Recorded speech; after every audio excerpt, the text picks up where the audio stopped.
FD यानी कि fixed deposit हमारे देश में काफी पॉपुलर है। अक्सर जो भी लोग पैसा सेव करते हैं कभी ना कभी एफडी में निवेश करते ही हैं। लेकिन क्या आप जानते हैं कि एफडी में भी थोड़ी सी रिसर्च के साथ या थोड़ा सा यदि आप जानकारी हासिल करें तो दूसरों से बेहतर रिटर्न्स पा सकते हैं। नमस्कार, मैं हूं पंकज मटपाल और आज मैं बात करूंगा कि किस तरह से एफडी में बेहतर रिटर्न्स अर्न किए जा सकते हैं। जब आप म्यूचुअल फंड्स में इन्वेस्ट करते हैं तो अक्सर आप देखते हैं कि किस स्कीम में आपको बेहतर रिटर्न्स मिल सकते हैं। आप सर्वे करते हैं, जांच पड़ताल करते हैं और उसके बाद डिसीजन लेते हैं। लेकिन जब बात आती है एफडी की तो अक्सर देखा जाता है कि जो भी डिपॉजिटर है उसका जिस बैंक में अकाउंट है अक्सर उसी बैंक की एफडी कर ली जाती है। मैं आपको बताना चाहूंगा कि एफडी के इंटरेस्ट रेट्स एक बैंक से दूसरे बैंक के बीच अलग अलग हो सकते हैं और साथ ही एक ही बैंक में डिफरेंट पीरियड के लिए यदि आप डिपॉजिट करते हैं तो उस पर भी ब्याज की दरें अलग अलग होती हैं। यदि हम बैंक एफडी की बात कर रहे हैं तो आप जानते होंगे कि हमारे देश में सरकारी बैंक यानी कि जिन्हें पब्लिक सेक्टर बैंक्स कहा जाता है, जैसे कि state bank of India, bank of Baroda, Punjab national bank, इस तरह के बैंक हैं।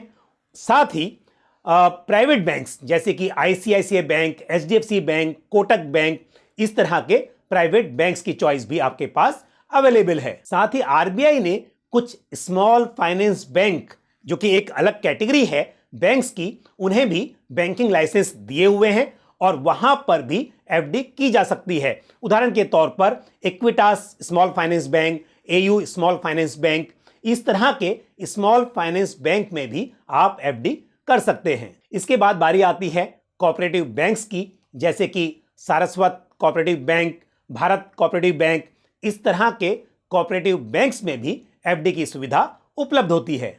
हालांकि आप बैंक्स के अलावा पोस्ट ऑफिस में भी एफडी ओपन करा सकते हैं, जैसे कि 1 ईयर, 2 ईयर, 3 ईयर और 5 ईयर्स वाली एफडी पोस्ट ऑफिस में की जा सकती है। बस फर्क इतना है कि पोस्ट ऑफिस में इसे एफडी ना कहकर टीडी यानी कि टाइम डिपॉजिट के नाम से जाना जाता है। चॉइस तो आपके पास यह भी है कि आप नॉन बैंकिंग फाइनेंस कंपनी यानी कि एनबीएफसी या हाउसिंग फाइनेंस कंपनीज के पास भी फिक्स्ड डिपॉजिट करा सकते हैं, जैसे कि PNB housing finance, LIC housing finance या एचडीएफसी लिमिटेड, ये हाउसिंग फाइनेंस कंपनीज हैं। और साथ ही श्रीराम फाइनेंस या मुथूट फाइनेंस, इस तरह की एनबीएफसीज भी फिक्स्ड डिपॉजिट लेती हैं। लेकिन पोस्ट ऑफिस टाइम डिपॉजिट या एनबीएफसी और हाउसिंग फाइनेंस कंपनीज की एफडी के बारे में हम फिर कभी बात करेंगे। लेकिन आज हम बात कर रहे हैं पब्लिक सेक्टर अंडरटेकिंग बैंक्स की और साथ ही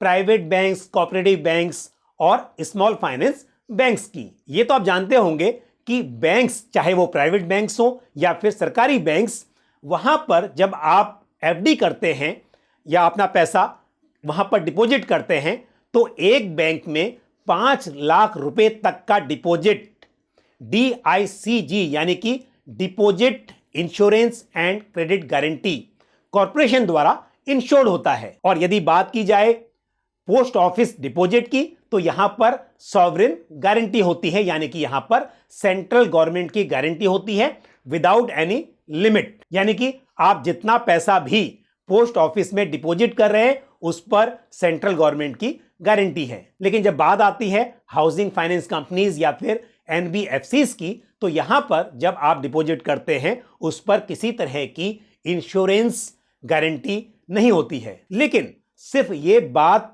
समझकर कि आपके डिपॉजिट पर 5 लाख तक का इंश्योरेंस कवर है, मेरे हिसाब से इस बात को ध्यान में रखते हुए डिपॉजिट करना सही नहीं होगा, क्योंकि हमने पास्ट में कई एक्सपीरियंसेस देखे हैं जहां पर कुछ कोऑपरेटिव बैंक्स बंद हो गए और डिपॉजिटर्स को अपने पैसे पाने में काफी समय लग गया। जब किसी बैंक्स के फाइनेंशियल्स सही नहीं होते हैं तो आरबीआई पहले उस बैंक को अपने डायरेक्शन में लेता है और उसके बाद उस बैंक का लाइसेंस कैंसिल हो सकता है।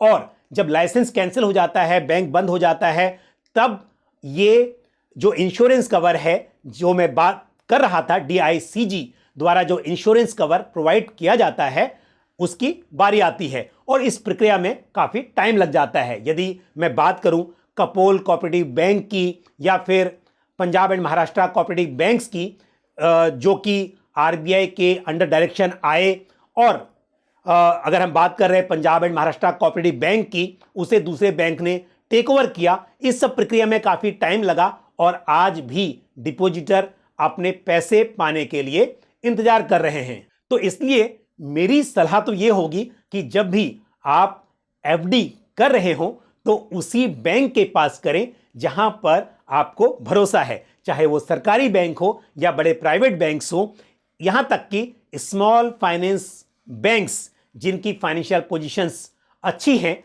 वहीं पर एफडी की जानी चाहिए। मैं ये नहीं कह रहा हूं कि कोऑपरेटिव बैंक्स में एफडी नहीं की जानी चाहिए, क्योंकि अल्टीमेटली आरबीआई ही कोऑपरेटिव बैंक्स को रेगुलेट करती है, लेकिन कोऑपरेटिव बैंक्स में एफडी करने से पहले थोड़ा सा आपको सतर्क रहना चाहिए और उनके फाइनेंशियल्स जरूर देखने चाहिए। जहां पर आपको ऐसा लगता है कि फाइनेंशियली बैंक स्ट्रांग है, तब यह डिसीजन लिया जा सकता है। अदरवाइज कोऑपरेटिव बैंक्स का जो कामकाज है उसके आधार पर कई बार यहां पर दिक्कत आने की संभावना रहती है। तो ये तो बात थी आरबीआई द्वारा लाइसेंस्ड अलग अलग कैटेगरी के बैंक्स की। लेकिन यदि हम बैंक्स के इंटरेस्ट रेट की बात करें, क्योंकि मैंने शुरुआत में ही कहा कि किस तरह से आप अधिक इंटरेस्ट पा सकते हैं अपने फिक्स डिपॉजिट पर, तो यदि मैं सरकारी बैंक की बात करूं तो यहां पर मैं पहले एग्जांपल लेता हूं एसबीआई का। एसबीआई के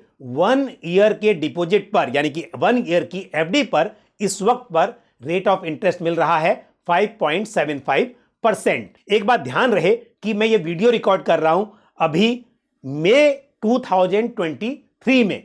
कई बार ये होता है कि जब कोई वीडियो अपलोड किया जाता है और समय के साथ, क्योंकि डेफिनेटली रेट ऑफ इंटरेस्ट बदल सकते हैं, और यदि कोई व्यूअर उस वीडियो को कुछ समय के बाद देख रहा हो तो हमेशा एक कमेंट आता है कि नहीं नहीं, रेट ऑफ इंटरेस्ट गलत है।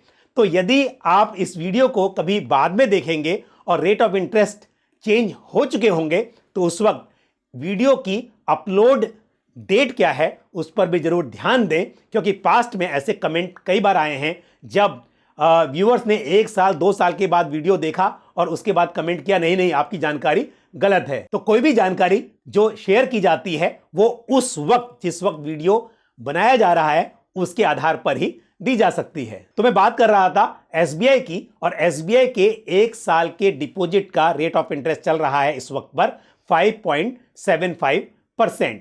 और वहीं यदि आप एसबीआई का 400 दिन वाला, यानी कि 400 डेज की इसकी मैच्योरिटी, यदि हम 1 ईयर की बात कर रहे हैं तो मतलब 365 डेज हो गया, थोड़े से दिन बढ़ा दिया आपने, और 400 डेज का स्पेशल डिपॉजिट जिसका नाम रखा है अमृत कैलाश, अगर ये एफडी आप लेते हैं तो इस पर इंटरेस्ट रेट है 7.10%, और वो भी जनरल कैटेगरी में। तो एक तरफ 5.75% फॉर 365 डेज, लेकिन 400 डेज की एफडी आपने ले ली तो आपको मिल जाता है 7.10% का इंटरेस्ट रेट सालाना, और साथ ही सीनियर सिटीजन को इस पर मिलता है 7.82% का इंटरेस्ट रेट। यदि आप सीधा बैंक में गए और आपने कहा कि मुझे 1 ईयर की एफडी करनी है तो आपको 5.70% का ही इंटरेस्ट रेट मिल पाएगा। लेकिन यदि आपने रेट्स कंपेयर किए तो मुझे पूरा विश्वास है कि यदि आपको पता चले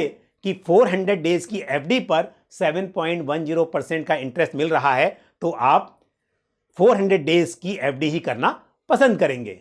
तो जहां एसबीआई 1 ईयर की एफडी पर 5.75% सालाना इंटरेस्ट दे रहा है, वहीं पंजाब नेशनल बैंक 1 साल की एफडी पर 6.80% का इंटरेस्ट ऑफर कर रहा है। तो भले ही आपका बैंक अकाउंट एसबीआई में हो, यदि आपको ज्यादा इंटरेस्ट कमाना है तो एफडी तो आप पीएनबी में भी कर ही सकते हैं। अच्छा, वहीं एक बात और बताता हूं, हम अगर पीएनबी की बात कर रहे हैं, 1 साल की एफडी पर मैंने आपको बताया कि 6.80% का इंटरेस्ट है, लेकिन यदि आप 271 डेज से लेकर 364 डेज की एफडी करते हैं, यानी कि सिर्फ एक दिन भी आप कम के लिए अपना डिपॉजिट रखते हैं, तो आपको इंटरेस्ट रेट मिलता है 5.80%।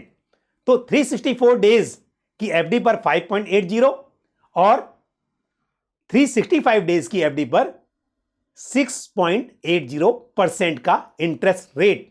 तो इस तरह से आपको ध्यान देना होगा कि आपको किस पीरियड के लिए अपनी एफडी करनी है। हाँ, आपका एक जो इन्वेस्टमेंट होराइजन है या आपके डिपॉजिट का एक जो समय है वो डेफिनेटली आपके गोल के हिसाब से आपको तय करना होगा। लेकिन जब बात आती है 1 दिन की, 10 दिन की, या मतलब कुछ ही दिनों की, तो डेफिनेटली जहां पर आपको ज़्यादा फायदा मिल रहा है और यदि आप उतने समय के लिए डिपॉजिट कर सकते हैं तो उसका फायदा तो आप उठा ही सकते हैं। और यही हाल प्राइवेट बैंक्स का भी है, जहां एचडीएफसी बैंक 1 ईयर की एफडी पर 6.60% का इंटरेस्ट ऑफर कर रहा है। वहीं कोटक महिंद्रा बैंक और आरबीएल 1 ईयर के डिपॉजिट पर 7% का इंटरेस्ट ऑफर कर रहे हैं। और यदि आप ये देखना चाहते हैं कि किसी बैंक में मैक्सिमम इंटरेस्ट रेट किस पीरियड की एफडी पर मिल रहा है, तो वो भी आपको जरूर दिखना चाहिए। यदि आपका ऑब्जेक्टिव है कि आपको मैक्सिमम रिटर्न अर्न करना है और आप उसी पीरियड में करेंगे जिस पीरियड में रिटर्न्स ज्यादा मिल रहे हों, तो फिर ये कंपैरिजन करना भी जरूरी हो जाता है। उदाहरण के तौर पर आईसीआईसीआई बैंक 18 मंथ यानी कि 1.5 साल से लेकर 24 मंथ यानी कि 2 साल तक की एफडी पर 7.10% का इंटरेस्ट रेट ऑफर कर रहा है। और वहीं आरबीएल 453 डेज से 725 डेज की एफडी पर 7.80% का इंटरेस्ट पे कर रहा है। और सीनियर सिटीजन्स के लिए एडिशनल इंटरेस्ट रेट एप्लीकेबल होगा। इंटरेस्ट रेट के मामले में स्मॉल फाइनेंस बैंक्स काफी आगे हैं। फिनकेयर स्मॉल फाइनेंस बैंक अपनी 1000 डेज की एफडी पर 8.68% का इंटरेस्ट ऑफर कर रहा है, और यह भी जनरल कैटेगरी में। और सीनियर सिटीजन्स के लिए इसी पीरियड की एफडी पर 9.32% का इंटरेस्ट अवेलेबल है। वहीं unity small finance bank 1001 days की एफडी पर 9% पर एनम का इंटरेस्ट ऑफर कर रहा है जनरल कैटेगरी के लिए, और सीनियर सिटीजन्स के लिए rate of interest 9.50% per annum offer किया जा रहा है। अब अंत में बात करते हैं कोऑपरेटिव बैंक्स की। तो जहां सारस्वत कोऑपरेटिव बैंक 2 इयर्स की एफडी पर 7.25% का इंटरेस्ट रेट ऑफर कर रहा है जनरल कैटेगरी के लिए, वहीं सीनियर सिटीजन्स के लिए यह rate of interest 7.75% per annum रखा गया है। और भारत कोऑपरेटिव बैंक की बात करें तो 12 मंथ्स टू 18 मंथ्स की एफडी पर 7.45% का रेट ऑफ इंटरेस्ट अवेलेबल है, और सीनियर सिटीजन्स के लिए यह रेट ऑफ इंटरेस्ट 7.85% है। तो यह सिर्फ जानकारी है कि किस तरह से अलग अलग बैंक्स अलग अलग रेट ऑफ इंटरेस्ट ऑफर करते हैं, और एक पीरियड में जो रेट ऑफ इंटरेस्ट ऑफर किया जा रहा है उसके मुकाबले दूसरे पीरियड के लिए रेट ऑफ इंटरेस्ट अलग हो सकता है। यह कोई रेकमेंडेशन नहीं है, आप अपने हिसाब से एफडी कर सकते हैं। आपको सरकारी बैंक में करनी है या फिर गैर सरकारी बैंक में, या फिर आप किसी स्मॉल फाइनेंस बैंक में एफडी करना चाहते हैं। लेकिन एफडी चाहे किसी सरकारी बैंक में की जाए या फिर किसी जाने माने बड़े प्राइवेट बैंक में, यहां पर रिस्क काफी कम रहता है। और जैसा मैंने कहा कि 5 लाख तक का डिपॉजिट आपका इंश्योर्ड भी है, तो फिर क्यों ना जहां आपको बेहतर इंटरेस्ट रेट मिल रहा हो वहां पर आप अपने पैसे डिपॉजिट करें। तो ये थी कुछ जानकारी फिक्स डिपॉजिट्स के बारे में। मुझे उम्मीद है ये जानकारी आपको पसंद आई होगी। यदि एफडी से जुड़ा हुआ आपका कोई सवाल या सुझाव हो तो आप कमेंट बॉक्स में पोस्ट कर सकते हैं। आज के लिए बस इतना ही। मुझे दीजिए इजाजत। अगले वीडियो में फिर आपसे मुलाकात होगी। Thank you. जय हिंद।